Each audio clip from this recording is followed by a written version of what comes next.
সুপ্রিয় শিক্ষার্থী, যে যেখানেই আছো আশা করি ভালোই আছো। আমরাও এই মুহূর্তে তোমাদের দয়া ভালো আছি।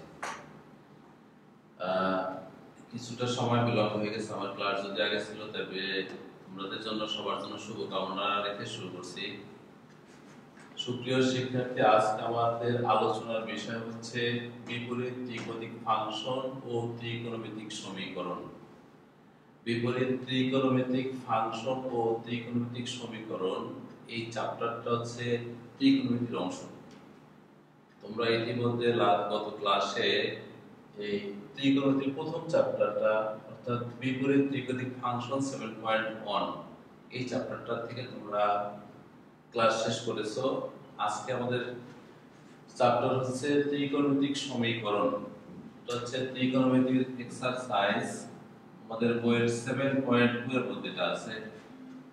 প্রিয় শিক্ষার্থীরা, আসলে একটা জিনিস মনে রাখতে হবে, এই 7.1 এবং 7.2 এই দুইটা চ্যাপ্টার থেকে মূলত আমাদের যে সৃজনশীল কোশ্চেন হয়, এই দুটো চ্যাপ্টার মিলে একটা সৃজনশীল কোশ্চেন হয়।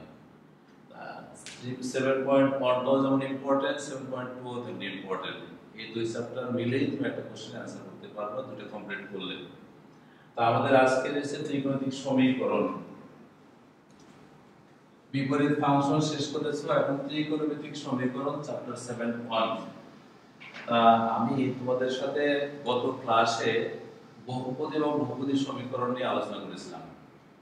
তা বহুপদী এবং বহুপদী সমীকরণ নিয়ে যে আলোচনা করেছিলাম, সেই এখানে সমীকরণ সম্পর্কে বলেছিলাম। যেমন 5x plus 6 equals to 0, মনে করো x square minus 5x plus 6 equals to 0, অথবা x plus y plus 6 equals to 0। আমরা এরকম সমীকরণ নিয়ে তোমাদের সাথে কথা বলেছিলাম। এই সমীকরণগুলোতে অ্যালজেব্রিক রাশি বলেছিলাম আমরা, অর্থাৎ x এবং y সম্পর্কিত সমীকরণ। আর এই সমীকরণটা ছিল ঠিক অ্যালজেব্রিক রাশির সমীকরণ। আমাদের যে চ্যাপ্টারটা আজকে হচ্ছে ত্রিকোণমিতিক সমীকরণ। ত্রিকোণমিতিক সমীকরণ কাকে বলবো? যদি এক বা একাধিক ত্রিকোণমিতিক অনুপাত থাকে, যেমন sin theta plus cos theta equals to 0। তাই এটাতে যেমন ভেরিয়েবল ছিল x এবং y বা শুধু x, এই x এবং y বিশিষ্ট অ্যালজেব্রিক রাশি ছিল, তার থেকে সমীকরণ ছিল। আর আজকে আমরা যে চ্যাপ্টারটা নিয়ে কথা বলবো সেটা হচ্ছে ত্রিকোণমিতিক সমীকরণ। আর এই ত্রিকোণমিতিক সমীকরণের ভিতরে এক বা একাধিক ত্রিকোণমিতিক অনুপাত থাকবে এবং সেই অনুপাতের দ্বারা যে সমীকরণ হবে সেটা হচ্ছে ত্রিকোণমিতিক সমীকরণ। তাই এই সমীকরণের বৈশিষ্ট্য ছিল x এর চলক ছিল, যেমন আমরা একটা বলতে পারবো x 3, x 2। এরকম x এর দুইটা চলক বা দুইটা মান ছিল, যে মান দুটো এই সমীকরণকে স্যাটিসফাই করে। আর ত্রিকোণমিতিক সমীকরণটার ভিতরে যেহেতু sin থিটা cos থিটা আছে, সুতরাং এই সমীকরণের মধ্যে এই থিটার এক বা একাধিক মান থাকবে। যে থিটার এক বা একাধিক মান সমীকরণটাকে সিদ্ধ করবে। আর থিটার যে এক বা একাধিক মান, এই এক বা একাধিক মানকে বলা হবে সমাধান। আমরা এই সমীকরণ থেকে ত্রিকোণমিতিক যে সমীকরণ থাকবে সেখান থেকে সমাধান শিখব এবং সেই সমাধান থেকে সাধারণ সমাধান নামে একটা কথা শিখব। প্রিয় শিক্ষার্থী, আমরা যেহেতু ত্রিকোণমিতি একাদশ শ্রেণীতে তোমরা করেছো, আমরা জানি ত্রিকোণমিতিক মিনিংটাই সেখানে আমাদের কিছু সূত্রের ব্যবহার থাকে। তাই এখানেও আমাদের সূত্রের ব্যবহার আছে এবং আমরা অতীতে যে সূত্রগুলো একাদশ শ্রেণীতে শিখেছি সেই সূত্রগুলো কাজে লাগবে। অধিকাংশ আমাদের এই কিছু প্রপার্টিজ আমরা এখানে লিখেছি, যে প্রপার্টিজটা অনুসারে আমরা কাজ বা সমাধান করব। এর আগে যে সূত্রগুলো শিখেছি তোমরা জানো, তোমাদের সাথে ক্লাসে তোমাদের কোনো কষ্টই হইতো, আমরা বিভিন্ন সময় সূত্র জিজ্ঞাসা করতাম। আজকে করোনার দুর্যোগের মধ্যে যখন আসছি তখন মনে করছিলাম আজকে আর তোমাদের সাথে সূত্র জিজ্ঞাসা করবো না। তা আজকে তোমাদের কোনো সূত্র বলতে হবে না, শুধুমাত্র পূর্বের সূত্রগুলো মনে রাখলেই চলবে।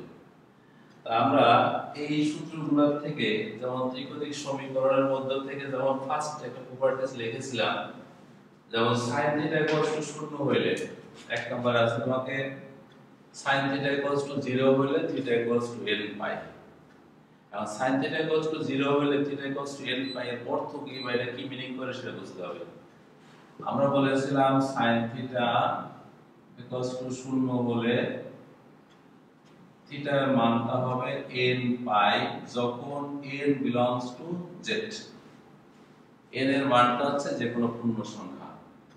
যদি যে কোনো পূর্ণ সংখ্যা হয় তাহলে এখন আমরা বলতে পারি পাই n 0 হলে থিটার মানটা কত হবে 0। আর n 1 হলে থিটার মানটা হবে শুধু পাই। n 2 হলে থিটার মানটা হবে টুয়াইস পাই। ঠিক সিমিলারলি আমরা যদি এখানে নেগেটিভ যদি থিটার মানটা যদি আমরা এখানে নেগেটিভ বসায় দেই যেমন -1 -2 তখন 1 পাবো। এই কারণে আমরা থিটার মান 0 হলে sin থিটা যে n 0 হলে থিটা 0 হয় কি অর্থ মিনিং করে এটা একটু বুঝবো। আমরা যদি বলি এটা 0 x Axis y y dash এটা একটা পয়েন্ট p যার কোঅর্ডিনেটস ধরলাম আমরা x y এবং p একটা ঘূর্ণায়মান সরলরেখা OP। এই ঘূর্ণায়মান সরলরেখাটি x অক্ষের সাথে যে কোণ উৎপন্ন করলো সেই কোণের মানটা ধরলাম আমরা থিটা। আর O থেকে P পর্যন্ত আমরা জানি রেডিয়াস বা ব্যাসার্ধ r। তাহলে P বিন্দু থেকে x অ্যাক্সিসের উপর একটা আমরা পারপেন্ডিকুলার নিতে পারি P থেকে n। যদি P থেকে n নেওয়া হয় তাহলে আমরা বলবো O থেকে n এর মিনিংটা হচ্ছে x, n থেকে P এর মিনিংটা হচ্ছে y। তাহলে OP এর একটা ট্রায়াঙ্গেল আমরা বলেছিলাম sin θ 0 হতে হবে।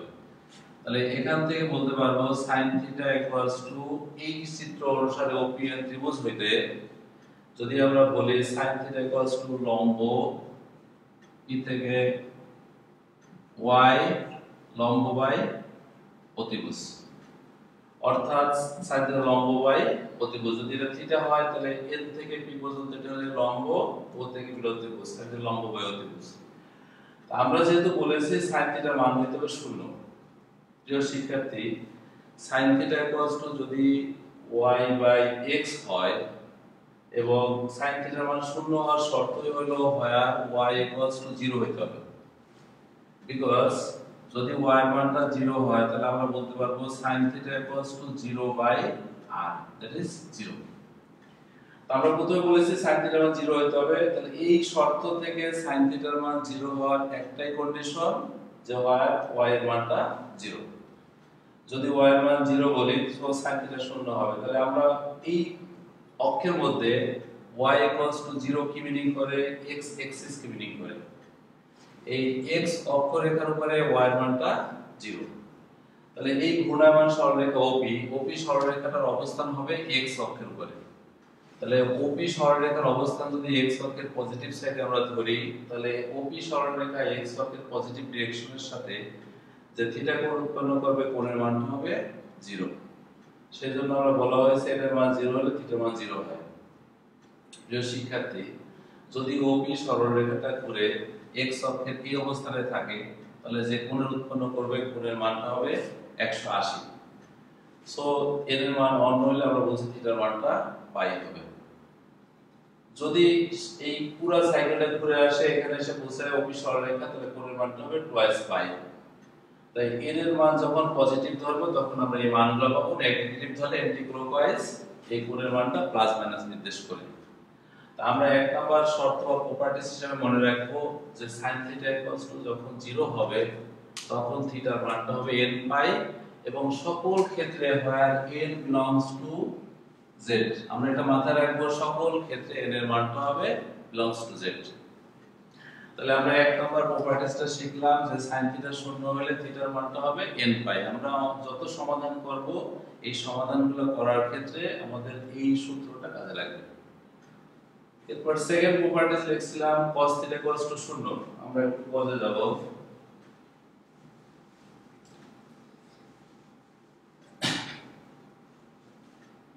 কেউ শিক্ষার্থী বলেছি cos θ cos θ equals to 0 হলে থিটার মানটা হবে twice n plus 1 into pi by 2।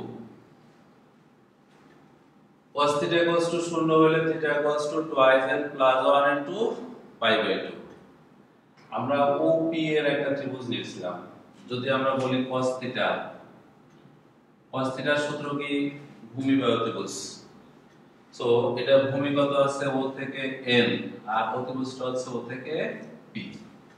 তাহলে O থেকে N মানে x by r। So cos θ equals to x by r। প্রিয় শিক্ষার্থী, আমরা বলেছি cos θ এর মানটা 0 হতে হবে। cos θ এর মান যদি 0 হইতে হয় তাহলে এটা ঘূর্ণায়মান সরলরেখা OP। এই OP সরলরেখার ক্ষেত্রে cos θ 0 তখনই সম্ভব যদি x equals to 0 হয়। অর্থাৎ x এর মানটা যদি 0 বাই r হয় তাহলে আমরা বলতে পারবো where cos θ equals to 0। তাহলে x এর মান 0, x এর মান 0 কি অর্থ মিনিং করে? যদি OP সরলরেখাটার অবস্থান হয় y axis এর উপরে তাহলে y অক্ষের উপরে x এর মানটা 0। তাহলে সহজ ভাষায় আমরা বলতে পারবো OP সরলরেখাটির অবস্থান হবে y axis এর উপরে। সো ঘূর্ণায়মান রেখাটা যখন y অক্ষের উপরে থাকবে এই কোণটা হবে 90 ডিগ্রি। তা আমরা যে এখানে লিখছিলাম n এর মানটা যদি বলি n equals to 1 তখন θ equals to কত হয়? আমরা 0 দেখি ফার্স্টে 0, এটার মান θ equals to পাই বাই 2। তো যদি n এর মানটা 1 ধরি আমরা, θ equals to 3 pi by 2, n এর মান কত হলে 5 পাই বাই 2। সো OP সরলরেখাটা বলেছি ঘূর্ণায়মান রেখা যার অবস্থান যদি y axis অর্থাৎ এই অক্ষের উপর চলে যায় তাহলে এই অক্ষের উপর যাওয়ার অর্থই হলো তখন সে কোণের যা উৎপন্ন করবে সেই কোণের মানটা হবে পাই বাই 2। দ্যাট ইজ যেটা n এর মান 0 এর জন্য প্রযোজ্য। আমরা বলেছি OP সরলরেখাটির অবস্থান হবে y axis এর উপরে। সো এই পুরো অংশটাতে ঘুরে এইখানে অবস্থান করে তাহলে পুরো কোণটা অবস্থান হবে 2 পাই বাই 3 পাই বাই 2 অর্থাৎ 270 ডিগ্রি। যদি আমরা মনে করি ঘূর্ণায়মান সরলরেখাটা একবার ঘুরে আবার এখানে আসে তাহলে 5 pi by 2 that is n এর মান আমরা উভয়সলে যেটা প্রযোজ্য। তা আমরা বলতে পারবো যে cos θ এর মান যখন 0 হবে তখন θ এর মানটা হবে twice n plus 1 into pi by 2, যেখানে n এর মানটা হবে অবশ্যই পূর্ণ সংখ্যা, যেখানে পজিটিভ এবং নেগেটিভ উভয় প্রযোজ্য। তাহলে আমরা সেকেন্ড প্রপার্টিজ হিসেবে মনে রাখবো cos θ এর মান যখন 0 তখন θ এর মানটা হবে twice n plus 1 into pi by 2। প্রিয় শিক্ষার্থী, এবার 3 নাম্বার প্রপার্টিজ অর্থাৎ tan θ এর মান 0। যদি tan θ এর মান 0 বলি তাহলে θ এর মানটা হয় n পাই। তাহলে tan θ যখন আমরা 0 বলবো, tan θ equals to 0 হলে θ equals to n পাই যখন n এর মান belongs to z। সো এই tan θ যদি আমরা 0 বলতে চাই তাহলে এখান থেকে বলতে পারি sin θ by cos θ equals to 0। অর্থাৎ sin বাই cos যখন বলবো তখন এই sin θ equals to 0। তা আমরা এক নাম্বার প্রপার্টিসে শিখছি যখন sin θ এর মান 0 হবে তখন θ এর মানটা হবে n পাই। তাহলে এই প্রপার্টিস থেকে বলতে পারবো যে tan θ equals to 0 হলে θ equals to n পাই। আমাদের শর্ত ছিল tan θ 0 হলে θ equals to n পাই। প্রিয় শিক্ষার্থী, তোমাদেরকে একটা কথা বলে রাখি, আমরা যেহেতু এই প্রপার্টিসগুলো দেখাচ্ছি বা আমরা এই চ্যাপ্টারের শিক্ষণফল শিখবো বা চ্যাপ্টার নলেজ দিব, তারপর তোমাদের অনেক কিছু হয়তো এখানে ক্যাচ করতে অসুবিধা থাকতে পারে অথবা কোনো বুঝতে অসুবিধা হতে পারে। তোমরা কমেন্টস বক্সে জানালে আমার আরো ক্লাস থাকবে এরপরে, এই ক্লাসে না হোক আমরা এরপরে ক্লাসে তোমাদের এই প্রবলেমগুলো সলভ করব। সো আমরা sin θ equals to 0 হলে θ equals to n pi, cos θ equals to 0 হলে θ equals to twice n plus 1 and 2 pi, tan θ equals to 0 হলে θ equals to n পাই। আমরা তিনটা সূত্র দেখলাম। এরপরে sin θ equals to sin alpha, যেমন 8 নাম্বারটা যে প্রপার্টিজ, তোমরা এই sin θ equals to sin alpha হলে θ equals to n pi plus minus n into alpha, এটা একটু আগে দেখবো। তাহলে sin theta equals to sin alpha হলে sin theta equals to sin alpha হলে theta equals to n pi plus minus n into alpha. আমরা এই প্রপার্টিসটা একটু জানব।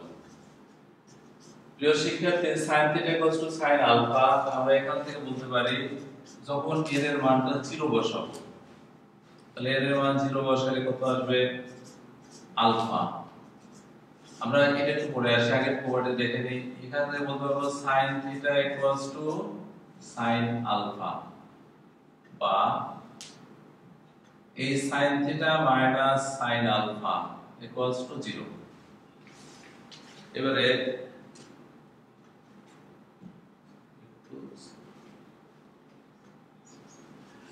sin theta equals to sin alpha হইলে আমরা বলছি sin theta equals to sin আলফা। সুতরাং এই অংশে sin theta equals to sin আলফা মানে কি sin c minus sin d। আমরা ত্রিকোণমিতিতে ফার্স্ট ইয়ারে এই সূত্রটা পড়েছি যে sin c plus sin d, sin c minus sin d, cos c plus cos d। তোমাদের নিশ্চয়ই ক্লাসে মনে আছে, আমরা এই চারটা সূত্র তোমাদের বেশি জিজ্ঞেস করতাম, আজকে আর জিজ্ঞেস করব না। তা এই sin c minus sin d, তা sin c minus sin d এর ফর্মুলাটা 2 into cos c plus d divided by 2, 2 into cos c plus d divided by 2 into sin c minus d divided by 2 equals to 0। আমরা first একাদশে বলছিলাম যে আমাদের এই চারটা সূত্র অর্থাৎ sin c plus sin d, cos c plus cos d, আবার sin c minus sin d, cos c minus cos d, এই চারটা সূত্র সবচেয়ে বেশি কাজে লাগবে। তা শুরু কিন্তু হয়ে গেছে ব্যবহার। sin c minus sin d meaning হচ্ছে cos c plus d divided by 2 into sin c minus d divided by 2। তো আমরা এখান থেকে বলতে পারবো অতএব cos theta plus alpha by 2 equals to 0, আর হচ্ছে sin theta minus alpha by 2 equals to 0। আমরা যদি বলি cos theta equals to 0, আমরা যদি এইমাত্র প্রমাণ করে আসছি cos theta 0 হলে theta equals to twice n plus 1 into pi by 2। তা এখান থেকে যেমন cos theta equals to cos theta 0 হলে theta equals to twice n, আমরা এখানে বলতে পারি twice m plus 1, twice n pi by 2। cos theta equals to 0 হলে theta equals to twice n plus alpha। আমরা এখান থেকে আরেকটু কাজ করলে theta plus alpha, অর্থাৎ cos theta 0 হলে theta equals to twice n plus 1 into pi by 2। তো এই cos theta 0 হলে theta equals to twice n plus 1 pi by 2। আমরা m এর মানটা ধরে নিলাম where m belongs to z। এই theta plus alpha যদি বলি equals to twice m plus 1 into pi। So a theta equals to twice m plus 1 pi minus alpha। আমরা আরেকটু এটাকে লিখি বা theta equals to twice m plus 1 into pi plus minus 1 to the power twice m plus 1 into alpha। প্রিয় শিক্ষার্থী, আমরা এখানে একটু চেঞ্জ করেছি। আমরা এই পর্যন্ত সহজে বুঝবো twice m plus 1 pi যদি থাকে, এই pi এর সাথে একটা মাইনাস আলফা নিয়ে আসছি, এই মাইনাসটার সাথে এই কাজটা কিভাবে করেছি। আমরা আগে বলেছিলাম n এর মানটা বিজোড়, অর্থাৎ ধরে নাও তুমি m এর মানটা 1, যদি m এর মান 1 হয় তাহলে 1 হলে কত আসছে 3, মাইনাসের পর 3 এটা মাইনাস থাকতেছে। আমরা যদি মনে করি m এর মানটা 3 হলে 7, এটা মাইনাস থাকতেছে, মাইনাস দেবে। সো আমরা এইটাকে একটু চেঞ্জ করে এই ফর্মেটে লিখছি যেখানে থিটার মান twice n plus 1 into something, অর্থাৎ m এর মানটা বিজোড় সংখ্যা মিনিং করা হয়েছে। আমরা আরেকটা দেখেছিলাম sin আলফা, অর্থাৎ sin theta minus alpha equals to 0। আমরা এক নাম্বার প্রপার্টি শিখেছি যদি sin থিটা সমান 0 হয় তখন থিটার মানটা হবে n পাই। তাহলে sin থিটা ইকুয়ালস টু 0 হলে theta minus alpha by 2 equals to m pi where m belongs to z। আমরা m এর মানটা ধরবো যে কোনো পূর্ণ সংখ্যা। এখান থেকে theta minus alpha equals to twice m pi, so theta equals to twice m pi plus alpha. আমরা এখানে m এর মানটা ধরেছি পূর্ণ সংখ্যা। এখন আমাদের শর্ত ছিল sin থিটা ইকুয়ালস টু 0 হইলে sin আলফা হলে থিটার মানটা হবে n pi plus minus 1 to the power n into alpha. আমরা এখানে এই মানটা অবশ্যই একটা বিজোড় সংখ্যা, তাহলে আমরা যদি লিখতাম theta equals to n pi plus minus 1 to the power n into alpha, অর্থাৎ n এর মান n বিজোড় হইলে, n এর মানটা যদি আমরা বিজোড় মিনিং করতে যাই তাহলে এটা n pi plus minus 1 to the power n into alpha meaning করে। আর যদি আমরা এটাকে লিখি theta equals to twice m এর স্থানে ইকুয়ালস টু n, অর্থাৎ আমরা এখানে কিন্তু twice m plus 1 equals to m কে ধরেছি, অর্থাৎ টুয়াইস m প্লাস 1 এর মানটা যদি m রিপ্লেস করি এই স্থানে n pi plus minus 1 to the power n into alpha. আর ঠিক এখানে যদি আমরা টুয়াইস m, এই twice m equals to the n meaning করি where n ইকুয়ালস টু জোড় সংখ্যা, সো এটা পাবো আমরা n পাই প্লাস আলফা। তাহলে এই দুটাকে যদি আমরা কোঅর্ডিনেটসকে একটু কম্বাইন করে লিখি, লিখতে পারবো theta equals to n pi plus minus 1 to the power n into alpha, অর্থাৎ sin theta equals to sin alpha হইলে থিটার মানটা হবে n pi plus minus 1 to the power n into alpha. আমরা ঠিক আরো একটা দেখাই, কারণ আমাদের সবগুলো দেখাতে গেলে পুরো ক্লাসটা এমনিতে চলে যাবে, তা আমরা সবগুলো দেখাতে পারবো না, মোটামুটি যেগুলো ইম্পর্টেন্ট সেগুলো থেকে দেখাচ্ছি। যেমন সাইনটা দেখছো তোমরা, আমরা sin 0 cos 0 tan 0 দেখাচ্ছি, আমরা পজিটিভটা দেখাবো। যেমন তোমাদের ছিল cos θ cos আলফা হইলে cos θ cos আলফা হইলে θ 2n প্লাস আলফা, এমনি কি যেমন cos θ cos আলফা হলে তাহলে থিটার মানটা হবে আমাদের θ cos twice n pi plus minus alpha. প্রিয় শিক্ষার্থী, সব সময় কিন্তু আমরা একটা কথাই মাথায় রাখবো, n এর মানটা হবে যে কোনো পূর্ণ সংখ্যা n belongs to z, যেখানে পজিটিভ এবং নেগেটিভ দুটোই হতে পারে। তা এখান থেকে যদি cos θ cos আলফা হয় বা cos θ minus cos alpha equals to 0, তার মানে কি cos c minus cos d, ওই যে আমরা একই কথা বলছিলাম বারবার যে সে sin c plus sin d, cos c plus cos d, sin c minus sin d, cos c minus cos d, এই চারটা সূত্র একদম মুখস্থ থাকতে হবে আমাদের, এই চারটা সূত্র মাথায় রাখতে হবে। So cos c minus cos d 2 into sin c plus d divided by 2 into sin d minus c alpha minus theta by cos to 0, cos c minus cos d 2 into sin c plus divided by 2 sin d minus c divided by 2। প্রিয় শিক্ষার্থীরা, তোমাদের সাথে ক্লাসে অনেকবার এই কথা বলেছি, যখন তোমরা প্র্যাকটিক্যাল পরীক্ষা দিতে যাবা, প্র্যাকটিক্যাল পরীক্ষার সময় ভাইবা থাকে, তোমরা জানো আমরা বলি এই কথা যে যখন ভাইবা তুমি যাবা তখন তোমাকে আর কিছু, যখন তুমি একেবারেই কিছু পারতেছো না মনে হচ্ছে, তোমাকে ভাইবাতে একদম নার্ভাস হয়ে যাচ্ছ, এরকম যদি মনে হয় তখন তোমাকে কিন্তু এই cos c minus cos d এই কোশ্চেনটা তোমাকে কিন্তু জিজ্ঞাসা করবে। cos c minus এটা কমন কোশ্চেন, অর্থাৎ 80% স্টুডেন্টকে তখন জিজ্ঞাসা করা হয় cos c minus cos d এর ফর্মুলাটা কি হবে। এবং আরো একটা কথা বলতাম, যেমন ইন্টিগ্রেশনের ক্ষেত্রে x two the power -1 into dx, এটাও একটা ভাইবার কোশ্চেন। এই দুটো জিনিস একটু মাথায় রাখবে। cos c এটা নিয়ে কথা বলবো না, আমরা cos c minus cos d এর মধ্যে থাকবো। So cos c minus cos d সমান sin এর সূত্রে নেওয়া যাবে। আমাদের মূলত কাজটা ছিল cos θ cos আলফা হইলে থিটার মানটা যে twice n pi plus alpha হয় প্লাস মাইনাস, এটা কিভাবে হয় এটা দেখব। তাহলে এখান থেকে আমাদের দুটো কাজ, একটা হলো sin theta plus alpha by 2 equals to 0, আর একটা হচ্ছে sin alpha minus theta by 2 equals to 0।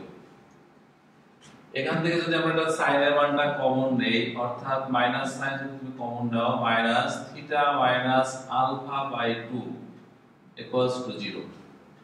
So আমরা জানি sin অফ মাইনাস থিটা হলে কি হয়, মাইনাসটা সামনে চলে আসে। সরি, সো আমরা এখানে বলবো sin theta minus alpha equals to 0। প্রিয় শিক্ষার্থী, তুমি এক নম্বরে শিখেছো প্রথমে sin থিটার মান যখন শূন্য হবে তখন থিটার মানটা হবে n পাই, অর্থাৎ sin থিটা শূন্য হলে theta equals to n pi যখন থাকে, আমরা এই কথা বলতে পারি theta minus alpha by 2 equals to n pi. sin theta শূন্য হলে theta equals to n pi. আমরা এটা থেকে একটু সাজায় লিখতে গেলে theta minus alpha equals to 2n pi. আমরা আরেকটু সাজায় লিখলে theta equals to twice n pi plus alpha. আমরা থিটার মানটা পাচ্ছি twice n pi plus alpha. আর এখানে ছিল sin থিটা শূন্য, এখান থেকে যদি আমরা বলি theta plus alpha by 2 equals to n pi. Similarly theta plus alpha equals to 2n pi. আর এটার থেকে আরেকটু লিখলে theta equals to twice n pi plus alpha. আমরা sin theta equals to sin alpha হইলে এটা মাইনাস আলফা, সরি, এই দুটাকে যদি আমরা কম্বাইন করে লিখি theta equals to twice n pi plus minus alpha, অর্থাৎ cos theta equals to cos alpha হইলে theta equals to twice n pi plus minus alpha. আমরা এর মানটা অলওয়েজ ফার্স্টে বলেছি where it belongs to z, এর মানটা হবে যে কোনো পূর্ণ সংখ্যা। আমরা লাস্ট একটা দেখি, যেমন tan থিটা, আমরা যদি tan থিটা বলি tan থিটা ইকুয়ালস টু 0 হইলে, তাহলে tan থিটা ইকুয়ালস টু 0 হইলে theta equals to n pi.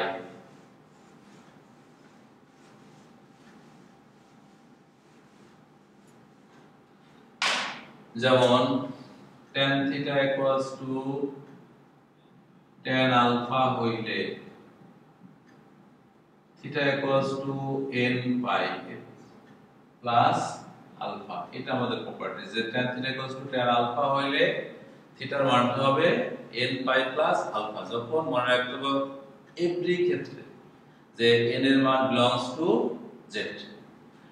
আমরা যদি বলি tan theta equals to tan alpha, এর কথার মিনিংটা কি, tan theta minus tan alpha equals to 0। So tan theta equals to tan alpha যদি বলো তোমরা, এটাকে একটু ভাঙাইলে sin theta by cos theta minus sin alpha by cos alpha equals to 0। So এটাকে আরেকটু সাজায় লিখলে cos theta into cos alpha, এটা পাবো আমরা sin theta cos alpha minus cos theta sin alpha equals to 0। বা আরেকটু সাজায় এটাকে মিলে, যেমন sin theta cos alpha minus cos theta sin alpha equals to 0। প্রিয় শিক্ষার্থী, সেই সূত্র কিন্তু আবার চলে আসছে, প্রতি কথায় কথায় সূত্রের ব্যবহার, অর্থাৎ sin a cos b minus cos a sin b। আমরা sin a cos b minus cos a sin b এই সূত্রটা জানি কি, sin a minus cos b sin of a minus b equals to 0। sin a cos b minus cos a sin b equals to sin a minus b equals to 0। So তোমরা জানো sin theta বুঝে এক নম্বর property শিখেছি আমরা, sin theta শূন্য হলে theta equals to n pi. আমরা এখানে বলতে পারবো theta equals to n pi. আরেকটু সাজাইলে theta equals to n pi plus alpha, where n belongs to z। আমরা এজন্য মাথায় রাখবো যদি tan theta equals to tan alpha হয়, theta equals to n pi plus alpha. আমরা প্রত্যেকটা প্রপার্টিজ আছে বা প্রত্যেকটা নিয়ে আমরা কথা বলবো, কিন্তু বলতে পারবো, কিন্তু আসলে আমাদের সময়টা একটু কম, যেহেতু ক্লাসটাকে এই জন্য আমরা এই সূত্রগুলোকে আরেকটা জিনিস মাথায় রাখবো প্রিয় শিক্ষার্থীরা, তোমরা মনে করতে পারো যে সূত্র প্রমাণ দেখে সূত্র মনে রাখছি, কিন্তু আসলে তা না। পরীক্ষার হলে সূত্র প্রমাণ করে অঙ্ক করা যায় না।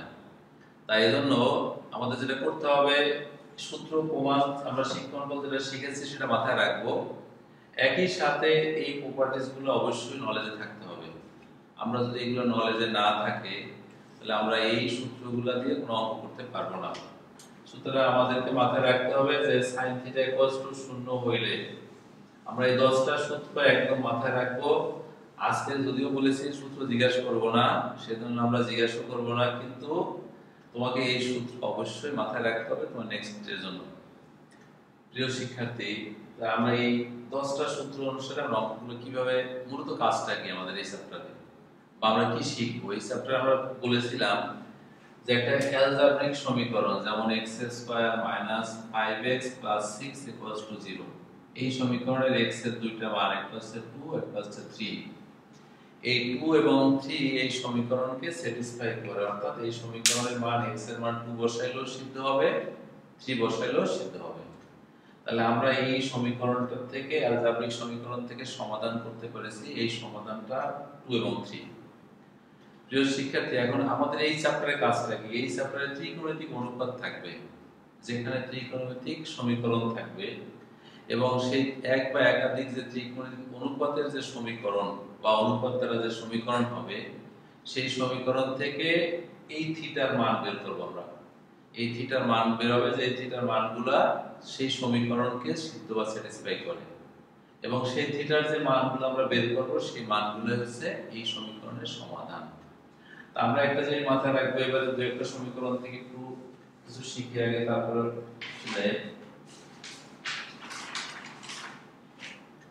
আমাদের যে শিক্ষণ বা আমরা যে অঙ্কগুলো করতেছি, এটা তোমাদের বইয়ের সকল বইতে অঙ্কগুলো আছে, যেমন cot θ minus tan θ equals to 2 বলা হলো যখন থিটার মানটা হচ্ছে 0 greater than θ greater than twice pi। এইরকম একটা প্রবলেম তোমাদের সব বইতে আছে, আমাদের কাছে যে বইগুলো আমাদের থাকুক প্রত্যেকটা বইতে আছে। এখান থেকে বলা হলো যে তোমাকে এর সাধারণ সমাধান বা সমাধান করতে। আমরা দুটো জিনিস এখানে দেখবো, এটা সলভ করলে সাধারণ সমাধান নামে একটা কথা এবং সমাধান। তাহলে একটা ত্রিকোণমিতিক অনুপাত যদি সমাধান করতে বলা হয়, আমরা এটাকে চেষ্টা করব আগে যদি tan cot এর কোনো সমীকরণ থাকে, তাহলে tan cot এর কোনো সমীকরণ থাকলে আমরা ফার্স্ট কাজ করব এটা থেকে একই অনুপাতে কনভার্ট করা যায় কিনা, অর্থাৎ সবগুলোকে হয় tan এ অথবা সবগুলোকে cot এ অথবা sin cos এ কনভার্ট করা যায় কিনা। যদি sin এবং cos এ কনভার্ট করা যায়, এটা সহজে সমাধান করতে সহজ হবে। আমরা যদি এই সমীকরণটা থেকে বলি, এটাকে লেখা যায় cos θ বাই sin θ মাইনাস এটাকে sin θ by cos θ equals to 2। আমরা যদি আরেকটু সমাধান করে আগাই, sin θ আর cos θ, সো এখানে থাকবে cos square θ minus sin square θ equals to 2। আমরা এই sin স্কয়ার cos স্কয়ার যদি বলি, এই cos square θ minus sin square θ equals to 2 into sin θ cos θ। প্রিয় শিক্ষার্থী, একই কথা বারবার বলতে হয়, সেই যে cos স্কয়ারে মাইনাস sin স্কয়ারে, cos স্কয়ারে মাইনাস sin স্কয়ারে তোমরা একাদশের সূত্রতে এবং 7.4 এর মধ্যে সূত্রগুলো শিখছো। cos স্কয়ারে মাইনাস sin স্কয়ার সমান cos অফ টুয়াইস a। আমরা এটা সমান বলতে পারি cos টুয়াইস θ, আর 2 sin a cos একই কথা এখানেও আছে sin অফ 2 θ। তা আমরা যদি সেই সূত্র একাদশে ফাঁকি দিয়েও থাকি, আমরা এখন আবার সেগুলো শিখে নিব। কারণ এই সূত্রগুলো না থাকলে নলেজে আমরা এই চ্যাপ্টারের অঙ্কগুলো সলভ করতে পারবো না। আমাদেরকে মাথায় রাখতে হবে যে অঙ্কগুলো করতে হলে যে আমরা সূত্রের জন্য আমরা অনেক প্রেসার দিয়েছি, তোমাদেরকে অনেক বকাঝকা করেছি, কিন্তু মূলত কাজ ছিল একটাই যে এই সূত্রগুলো না জানলে আমরা সামনের দিকে যে আগাতে পারবো না তার প্রমাণ তোমরা দেখতে পাচ্ছ। আমরা যদি বলি এখানে sin of 2 theta equals to cos of 2 theta, so এইটা থেকে লেখা যায় sin by cos একবারে লিখলে tan 2 theta equals to 1। আমরা tan theta একটা সূত্র জানি, দেখেন tan 2 theta equals to 1 এর জায়গায় আমরা ইচ্ছা করলে tan pi by 4 লিখতে পারি, কারণ আমরা যে এই 10 নাম্বার শিক্ষক প্রপার্টি দেখেছি sin theta equals to tan theta equals to tan alpha হইলে theta equals to n pi plus alpha, তাহলে tan theta equals to tan alpha হলে theta এর মানটা হবে n pi plus alpha, tan theta equals to tan alpha হইলে আমরা এখানে লিখতে পারি theta equals to যে n pi plus alpha মানে pi by 4, একদম ডাইরেক্ট সূত্র tan theta equals to n pi plus alpha। আমরা এটা থেকে বলবো যেখানে হয় n belongs to z। এখন এটা থেকে এই theta equals to n pi by 2 plus pi by 8, অর্থাৎ থিটার মানটা হবে pi by 2 by pi by 8 যখন n এর মান belongs to z। প্রিয় শিক্ষার্থী, আমরা প্রথমে একটা কথা তোমাদেরকে বলেছিলাম, সেটা হচ্ছে আমাকে এই চ্যাপ্টারের ভিতরে দুটো জিনিস আছে, একটা হচ্ছে সমাধান আর একটা হচ্ছে সাধারণ সমাধান। আমরা এই যে মানটা বলেছি এইটার নাম হচ্ছে সাধারণ সমাধান, অর্থাৎ এই সমীকরণে এই tan থিটা এবং cot থিটার একাধিক মান থাকবে, যে মানগুলো এই সমীকরণটাকে স্যাটিসফাই করবে, আর সেই একাধিক যে মান থাকবে এই একাধিক মানের নাম হচ্ছে সমাধান। অর্থাৎ আমরা এখান থেকে সমাধান যে করব সেই সমাধানটা হচ্ছে থিটার একাধিক মান বের হবে, আর সেই থিটার একাধিক মান যদি কোনো সূত্রের মাধ্যমে প্রকাশ করা হয় সেই সূত্রটার নাম হচ্ছে সাধারণ সমাধান। এইটা হচ্ছে নির্ণয় সাধারণ সমাধান। আমরা এইটুকু বলবো এই মানটা হচ্ছে নির্ণয় সাধারণ সমাধান। যদি আমাদের কাছে এই রেঞ্জটা উল্লেখ করা না থাকে, লিমিটিং ভ্যালুটা দেয়া না থাকে, তাহলে এখানে অ্যান্সার লিখবো নির্ণয় সাধারণ সমাধান। এখন নির্ণয় সাধারণ সমাধান থেকে এই মানগুলো বের করতে হবে, অর্থাৎ আমরা এখানে বলবো এই যে রেঞ্জটা দেয়া আছে 0 greater than theta greater than twice পাই, এত ব্যবধিতে মানসমূহ আমরা এই ব্যবধির মধ্যে মান বের করব, অর্থাৎ আমরা যে সাধারণ সমাধান পেয়েছি এই সাধারণ সমাধান থেকে মানগুলো বের করব, অর্থাৎ theta equals to n pi by 2 plus pi by 8, n pi by 2 plus pi by 8, এটা হচ্ছে আমাদের সাধারণ সমাধান। এখন তোমাদের কাছে যে রেঞ্জটা দেয়া আছে, রেঞ্জটা আছে 0 থেকে 360। আমরা প্রিয় শিক্ষার্থী একটা জিনিস দেখাবো, যেমন এরকম নেই, আমরা যে রেঞ্জটা আমাদের কাছে আছে এই রেঞ্জটার অবস্থান কিরকম, এটা তোমার 0, এটা হলো 360, আর যদি এখানে থাকতো -360, অর্থাৎ আমাদের কিছু কিছু রেঞ্জ থাকবে 0 থেকে থিটা বড়, তার থেকে 360 থেকে ছোট, অর্থাৎ 0 থেকে 360 রেঞ্জ। কিছু কিছু রেঞ্জ থাকবে -3 থেকে +360 এর মধ্যে। আমাদের যেহেতু এখানে মাইনাস বা নেগেটিভ কোনো ভ্যালু নাই, অর্থাৎ 0 থেকে 360 আছে, সুতরাং আমরা যে এই n টা ইউজ করেছি n এর মানটা আমরা নেগেটিভ বসাবো না, বিকজ আমাদের রেঞ্জের ভিতরে মাইনাস মান নাই। তোমাদের নলেজের জন্য একটু বলে রাখি, যেমন -2 pi greater than theta greater than 2 pi, যদি এরকম কোনো রেঞ্জ থাকতো তাহলে আমরা অবশ্যই n এর মানগুলো বসানোর সময় 1 বসাতাম, 2 বসাতাম, -1 বসাতাম, -2 বসাতাম। যেমন আমরা এখানে বলবো n equals to 0 হলে, কারণ তুমি বলে আসছো n belongs to z, n এর মান হবে যে কোনো পূর্ণ সংখ্যা। এখন পূর্ণ সংখ্যা যদি হয় আমরা n equals to 0 বসালে theta equals to 0 plus pi by 8, so pi by 8, অর্থাৎ n এর মানটা যদি আমরা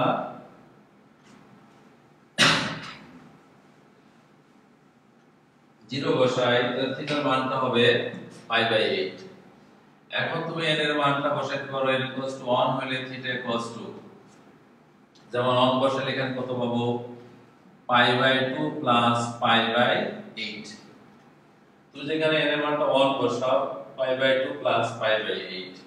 এখন এখানে থিটা বা থিটা 4 আর আগে 5 π/8।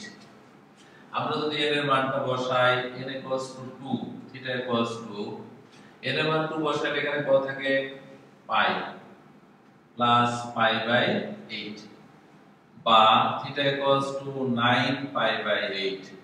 প্রিয় শিক্ষার্থী, তোমাদের ভিতর কোশ্চেন থাকবে বা নিজের ভিতর প্রশ্ন আছে যে আমরা যখন n এর মানটা 1 2 3 বসাচ্ছি কত পর্যন্ত বসাবো, আমরা এরকম কতক্ষণ বা কত পর্যন্ত বসাবো।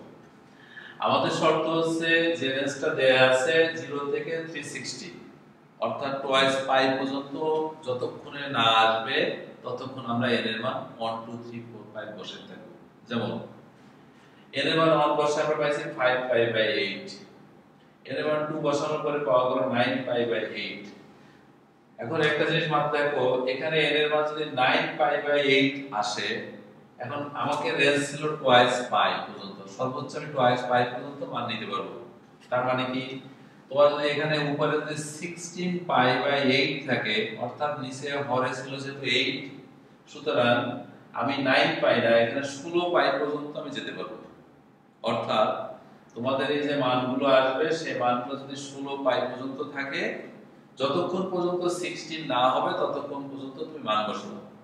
যেমন আমরা যদি বলি n 3 থিটা কত হবে, তাহলে এখানে 3 বসালে 3 π/2 plus π/8।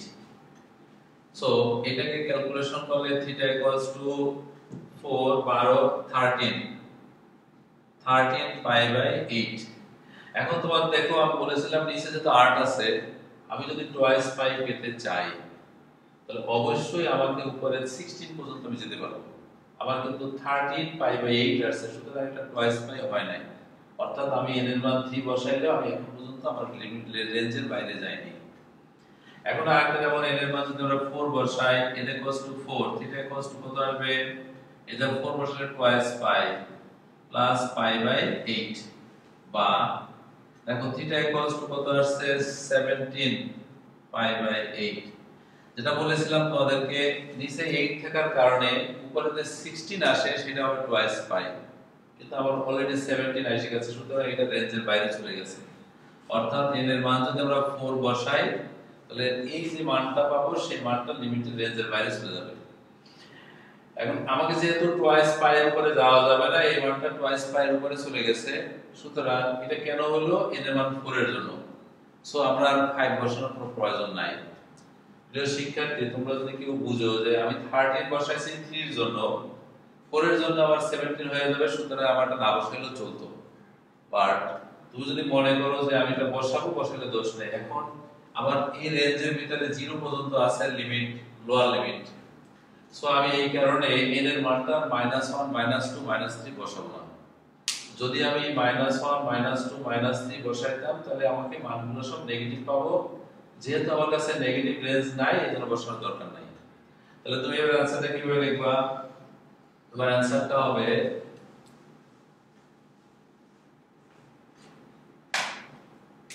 0 greater than theta greater than twice পাই, এত ব্যবধিতে মান সমূহ। তাহলে এই ব্যবধিতে মান সমূহ থিটার কত আসছে, ফার্স্টে তোমার একটা ভ্যালু 0 এর জন্য পেয়েছি তুমি π/8, সেকেন্ড মানটা হবে 5 π/8, থার্ড মানটা হচ্ছে 9 π/8, এর পরের মানটা হচ্ছে 13 π/8। এই কয়টা মান হচ্ছে তোমার সাধারণ সমাধান। প্রিয় শিক্ষার্থী, আমরা একটা কথা বলেছিলাম যে এইখানে দুটো জিনিস সমাধান করতে গেলে, একটা হচ্ছে সমাধান, তোমাকে ভাইবার সময় একটা জিজ্ঞেস করবে যে সমাধান কোনটা, সাধারণ সমাধান কোনটা। আমরা যে এই মানগুলো পেয়েছি এই চারটা মান হচ্ছে আমাদের যে সমীকরণটা ছিল সেই সমীকরণের সমাধান। আর এখানে আমরা একটা মান লিখেছিলাম theta equals to n pi plus alpha, আমাদের খাতায় লেখা আছে theta equals to n pi plus alpha, যে মানটা আছে এই মানটা হচ্ছে এই সমীকরণের জন্য সাধারণ সমাধান। এই চারটা মান হচ্ছে সমাধান আর এটা হচ্ছে সাধারণ সমাধান। আমরা সাধারণ সমাধানের ডেফিনিশন বলেছি যে আমরা যে সমাধানগুলো পাবো এই সমাধানের গুলোকে যে সূত্রের সাহায্যে প্রকাশ করা হয় সেই সূত্রের নাম হচ্ছে সাধারণ সমাধান। আর এই সাধারণ সমাধানে মান বসিয়ে স্পেসিফিক যে মানগুলো পাওয়া যায় সেই মানগুলো হচ্ছে সমাধান। আমরা যে ইকুয়েশনটা ছিল সেই ইকুয়েশনের সমাধান হচ্ছে চারটা। আমরা এই শিখন ফলের বই থেকে এই মানটা শিখতে পারবো। আমরা আরেকটা একটু নেই। আমরা আগেই বলেছি শিক্ষার্থীরা, তোমাদের যদি কোনো বুঝতে অসুবিধা থাকে বা কোনো প্রবলেম হয় কমেন্ট বক্সে দিলে আমরা পরবর্তী তোমাদের ক্লাসে এগুলো নিয়ে কথা বলতে পারবো।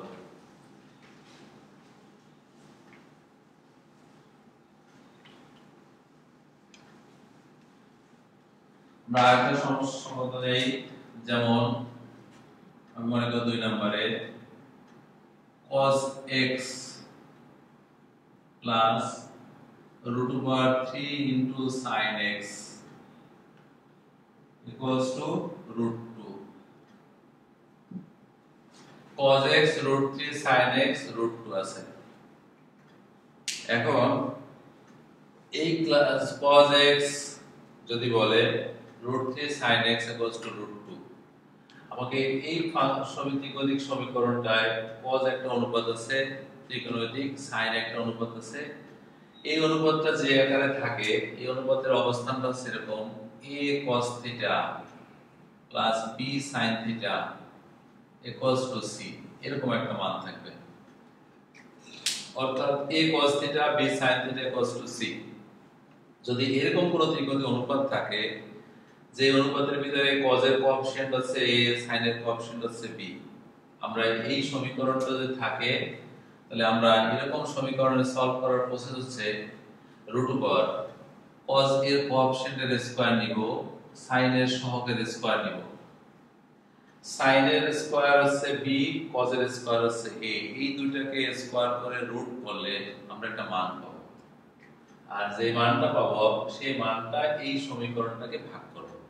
যেমন আমরা যেখানে বলেছিলাম এখানে cos এর কোএফিসিয়েন্ট হচ্ছে 1, sin এর সহগ হচ্ছে √3 আর এখানে আছে √2। এই √2 যদি থাকে আমরা যদি এই সমীকরণটাকে বলি 1 স্কয়ার প্লাস √3 এর স্কয়ার জাস্ট √4 মানে 2। অর্থাৎ এই সহগ বলেছিলাম এই দুটো মানকে বর্গমূল করলে একটা মান পাবো। তাহলে এই একটা 2 মান পাওয়া গেছে, এই মানটা দ্বারা আমরা পুরো সমীকরণটাকে ভাগ করব। অর্থাৎ 2 দ্বারা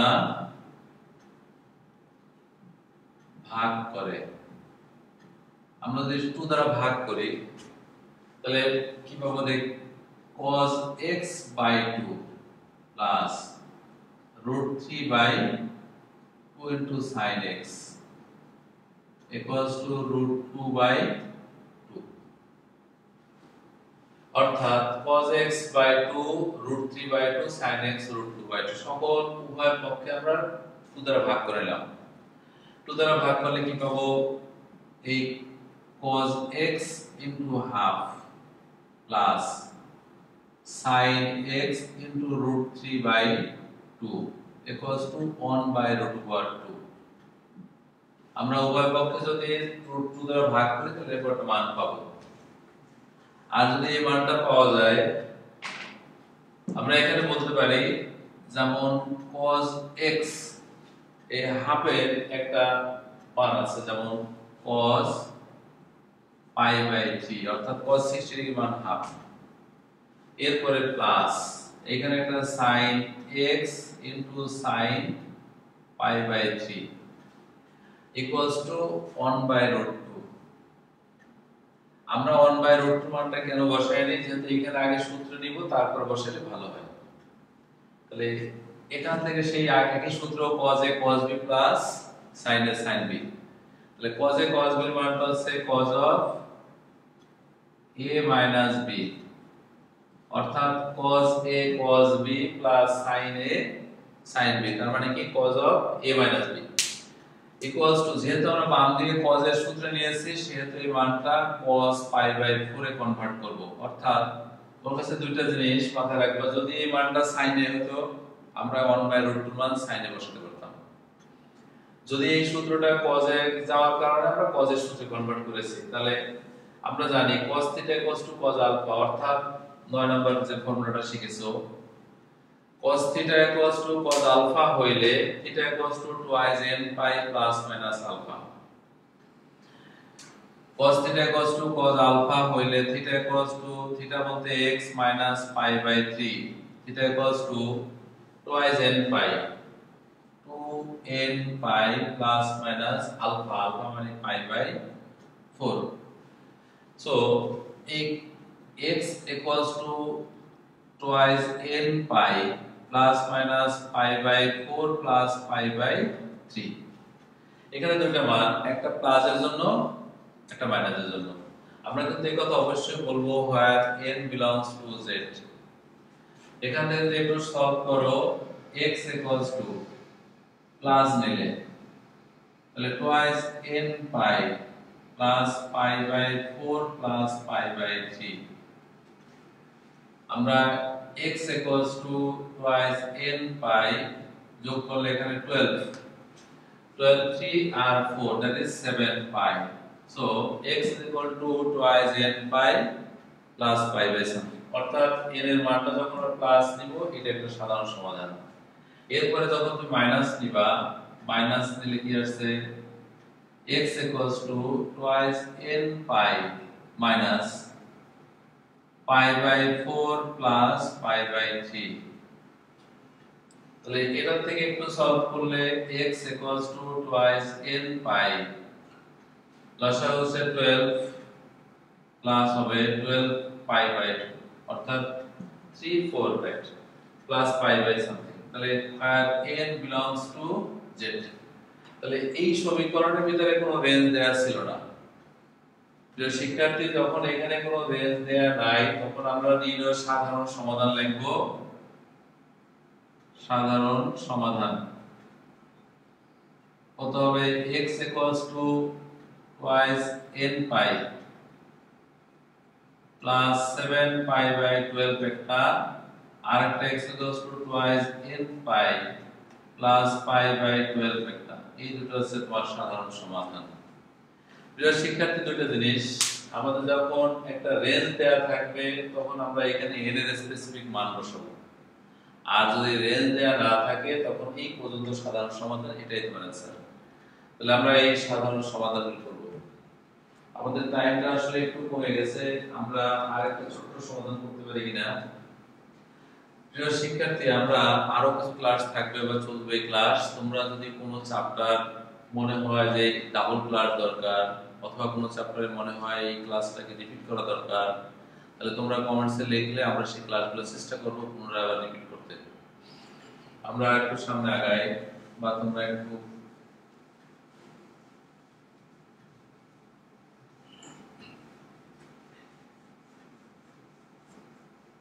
যেমন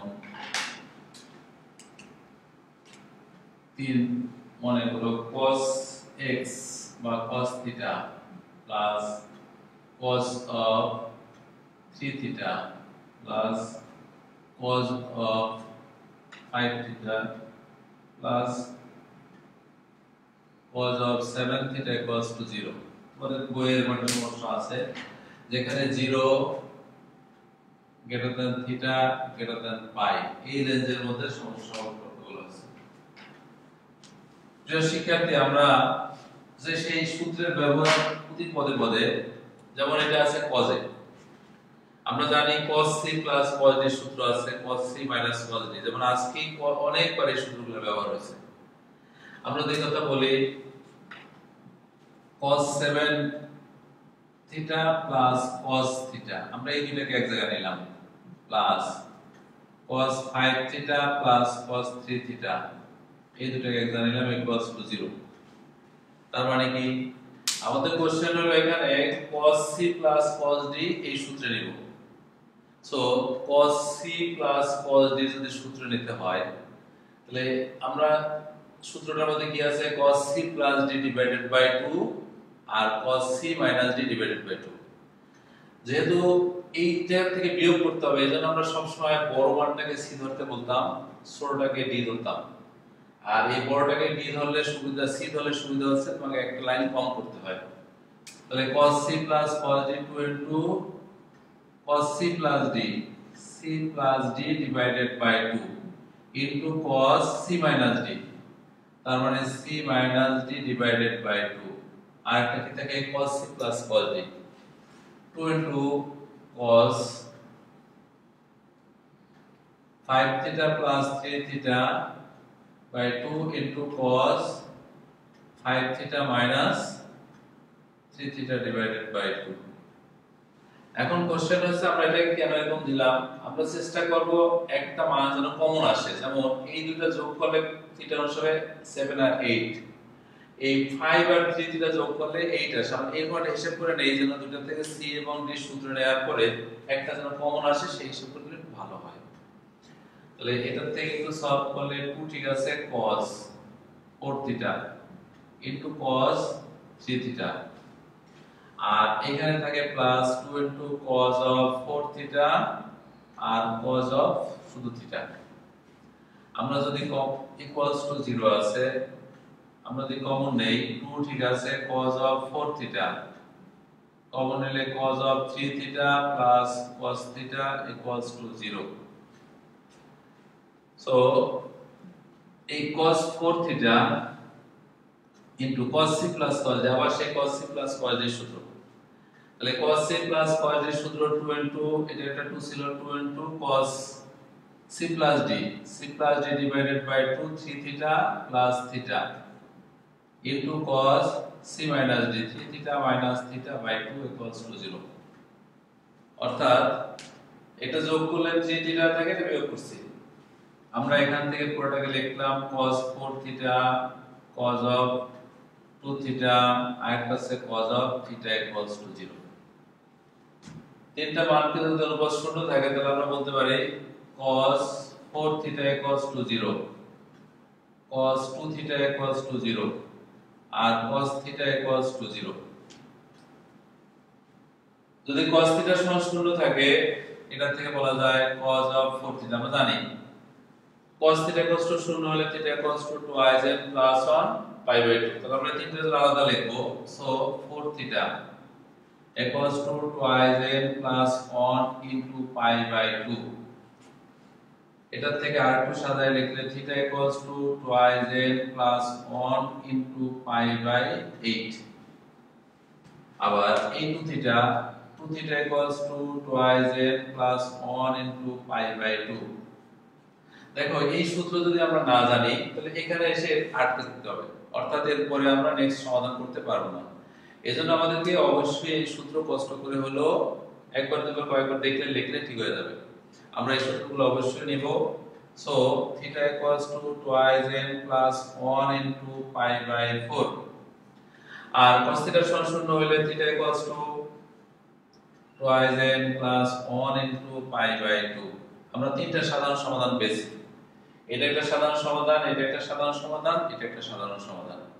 এখন এই তিনটা সাধারণ সমাধান থেকে ওই রেঞ্জের মধ্যে থেকে সমাধান করতে হবে। যেমন আমরা একটা দেখাই থিটা ইকুয়ালস টু 2i প্লাস 1 into pi by 8। যদি এটা হয় তাহলে n এর মানটা আমরা যখন এই রেঞ্জের মধ্যে বসাবো, শর্ত ছিল 0 greater than theta greater than pi 180 এর মধ্যে। সো n ইকুয়ালস টু 0 হইলে থিটা ইকুয়ালস টু n এর মান 0 বসায় আমরা পাই বাই 8 পাবো, যে পাই বাই 8 এই রেঞ্জের মধ্যে আছে। প্রিয় শিক্ষার্থী, n এর মান এবার 1 বসাবা, 1 হলে theta equals to 3 pi by 8।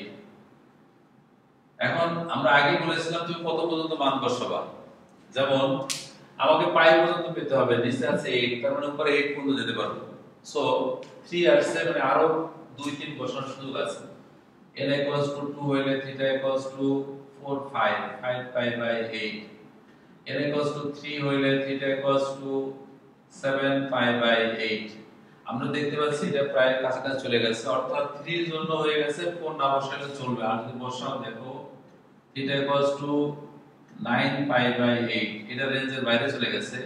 আমরা যদি এখানে দেখাইও যখন অ্যানসার লিখবো তখন অ্যানসারের মধ্যে এটা থাকবে না, আমরা সীমার মধ্যে যেগুলো থাকবে সেগুলো অ্যানসারে থাকবে। নেক্সট আমরা তিনটা সাধারণ সমাধান পাইছি। আবার theta equals to 2n plus 1 into pi by 4 হলে আমরা এই সমাধান থেকে এখান থেকে n এর মান 0 হলে থিটা ইকুয়ালস টু n এর মান 0 হলে theta equals to pi by 4, n equals to 1 হলে theta equals to 3 pi by 4, n equals to 2 হলে theta equals to 5 pi by 4। আমরা এইটার রেঞ্জের বাইরে চলে গেছে, আমাদের শর্ত ছিল পাই পর্যন্ত, সুতরাং এইটার ইউজ মানে মান অ্যানসারে থাকবে না, এটা রেঞ্জের বাইরে চলে গেছে। ঠিক পরের অংশটা যদি একটু আইজে বলি, আমরা মুছে নেই।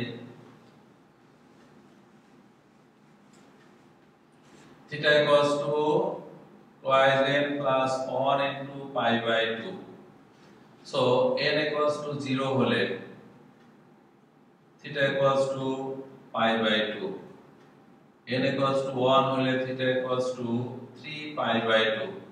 দেখো আমরা বলেছিলাম পাই পর্যন্ত আমাদের সীমার মধ্যে থাকবে, উপরে 2 থাকলে 2 এর 2 দিয়ে ভাগ করলে পাই পেতাম, এটা রেঞ্জের বাইরে চলে গেছে, সুতরাং এটা সীমার মধ্যে নাই।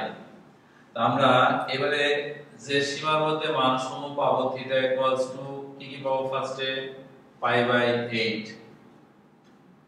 এরপরে 3 পাই বাই 8, এরপরে 5 পাই বাই 8, এরপরে 7 পাই বাই 8, এরপরে ছিল পাই বাই 4, এরপরে ছিল 3 পাই বাই 4, আর একটা ছিল তোমার এখানে পাই বাই 2। এই কটা মান আমাদের সীমার মধ্যে থাকবে। প্রিয় শিক্ষার্থী, আমরা এই তিনটা সলভ করেছি বা তিনটা সমাধান করেছি। আমাদের এই চ্যাপ্টারে এরকম অগণিত সমাধান আছে। ত্রিকোণমিতির শর্তই হচ্ছে যতগুলো সমাধান থাকবে সমাধানগুলোকে আমাকে এর সলভ মানে প্র্যাকটিক্যাল প্র্যাকটিস করতে হবে। প্র্যাকটিস করলে ত্রিকোণমিতির খুব সহজে এবং অঙ্কগুলো সলভ করার সুযোগ আছে। আমরা এর পরের ক্লাসে বা এর পরে যখন আর ক্লাস নিব, এই চ্যাপ্টারে যদি ক্লাস থাকে আমরা কিছু সৃজনশীল দেখাবো। আমরা আজকে সূত্রের প্রতিফলনগুলো দেখেছি এবং এই চ্যাপ্টারে যে প্রবলেমগুলো থাকবে প্রবলেমগুলো সলভ করার প্রসেস শিখেছি।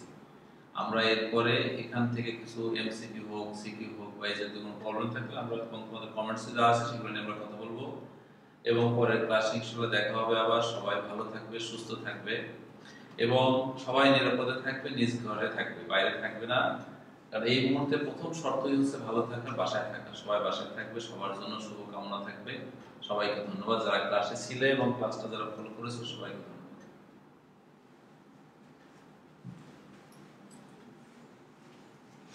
ওকে, শেষ না?